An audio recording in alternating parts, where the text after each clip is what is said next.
Assalamualaikum teman-teman. Sekarang Syafiq akan menyampaikan tentang rasa malu. Bismillahirrahmanirrahim.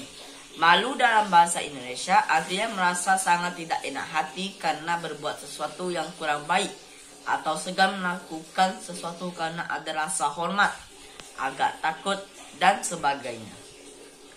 Dalam agama Islam, malu adalah bagian dari agama. Orang yang memiliki rasa malu pasti akan menuai banyak kebaikan. Akan tetapi, bagaimana malu yang sebenarnya dalam Islam? Malu dibagi dalam 3 macam. Pertama, malu kepada Allah. Jika seseorang malu kepada Allah, ia akan mengerjakan perintahnya dan menjauhi larangannya. Rasulullah bersabda, "Malulah kalian kepada Allah dan sungguh-sungguh rasa malu." Kemudian Nabi ditanya, bagaimana cara malu kepada Allah?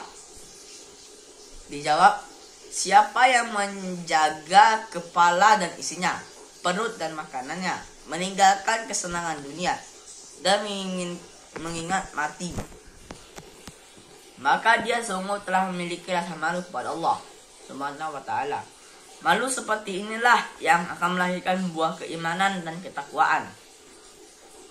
Kedua, malu kepada manusia. Jika seseorang memiliki malu kepada manusia, maka ia akan menjaga pandangan yang tidak halal untuk dilihat. Seorang ahli hikmah pernah ditanya tentang orang fasik. Beliau menjawab, yaitu orang tidak menjaga pandangannya, suka mengintip aurat tetangganya dari balik pintu rumahnya. Orang yang punya rasa malu kepada manusia tidak akan berani melakukan dosa di hadapan orang lain.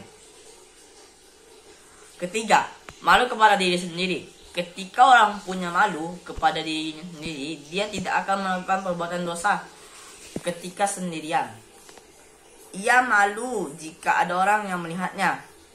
Dalam kalimat hikmah dikatakan, siapa yang melakukan perbuatan ketika sendirian yang ia malu melakukannya saat dilihat orang, maka ia tidak berhak mendapatkan kemuliaan. Kalimat hikmah yang lain mengatakan, hendaknya malu kepada diri sendiri lebih besar dibanding malu kepada orang lain. Rasulullah SAW adalah figur yang sempurna dalam akhlak malu. Beliau tidak pernah menjulurkan kakinya ketika sedang duduk bersama sahabatnya.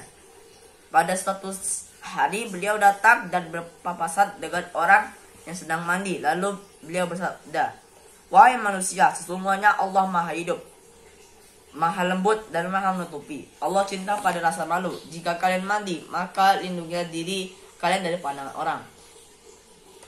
Aisyah radhiyallahu anha adalah putri yang sangat malu dan menjaga kehormatan dirinya. Suatu saat dia pernah bercerita, ketika aku masuk ke rumahku yang di dalamnya terdapat makam Rasulullah, suamiku, dan ayahku Abu Bakar. Aku menampakkan sebagian auratku. Dalam hati aku berkata, sungguhnya aku sedang berada di kuburan suamiku dan ayahku.